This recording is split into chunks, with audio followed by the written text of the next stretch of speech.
This is my tortilla for breakfast, alkaline breakfast. Already the potatoes and the carrots and the peppers and the onions, they are cooked. I fry it in coconut oil. Then I'm going to add a little bit of herbs. This is Italian mixtures, the same you use for pizza. And then a little pepper.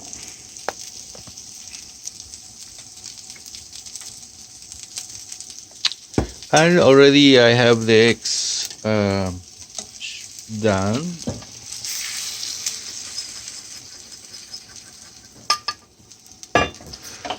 Also, I add fresh garlic before.